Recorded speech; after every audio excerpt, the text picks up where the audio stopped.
What's going on, everyone? I am Ernest Dove. This is the New York Mets Dove Report. We are now continuing my top 30 Mets prospects. Let's go with number 28.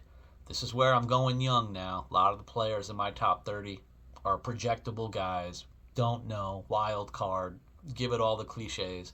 In this one, I'm going to talk about someone who will be 21 years old for the entire 2026 season, and he played an A ball last year, and he played six positions. So we're talking super utility player. What kind of projections can he possibly have? Let's get into it. I'm talking Yonatan Henriquez. Yanni Henriquez. Again, he'll be 21. Last season in low A and high A combined, he hit and slashed 263, 353, 393 with a 712 OPS.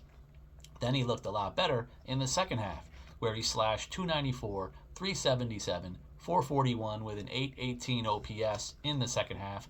My understanding, possibly part of the reasonings for such a strong second half, is player development and the hitting lab. My understanding from coaches and staff, he's a really good listener, working with a lot of the changes in the approach that the Mets organization under Stearns has been implementing for the last 2 years. Looks like he may be another one of those guys, a lower tier version of a Jacob Reimer when it comes to the hitting lab and changing the approach based on the lab results, and it started to show at the end of the season. And again, this is a guy who's played six positions around the field. Also, with the walks and Ks, 55 walks to 80 Ks. I like enough of the walks. Definitely you can see the OBP is strong.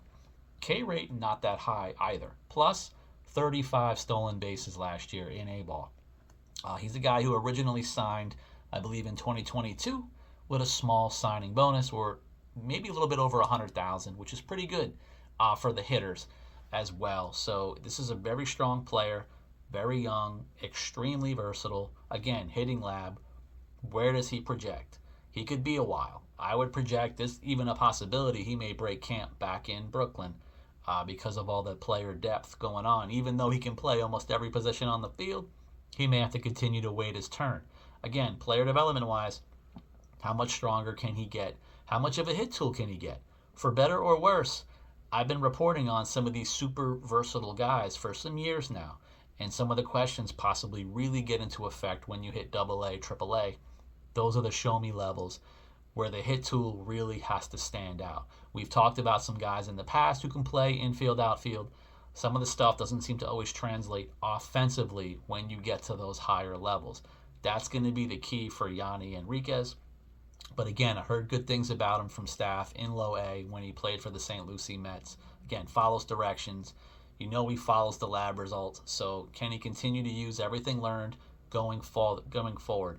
What positions can he play? So many of them. So where is he going to play long term? Good question. Infield, outfield. We're going to have to see. Maybe he's one of those guys they keep filling in the blanks at certain rosters and affiliates based on the depth around the Mets organization. But again, Yanni Henriquez is a wild card. It's going to be interesting to see how high he can go. Can he jump into being a top 20 prospect? He's going to have to definitely continue the offense. Maybe he'll need to show enough power to get into like a top 20, top 10 range. He's going to need some home runs, get the slugging up for sure. But this is a very talented young man. I'm curious to see what happens in 2026. I'll continue to follow him, let you guys know, and if you can continue to follow me on the New York Mets Dove Report as I continue my countdown all the way down to number one. I'll see you guys next time.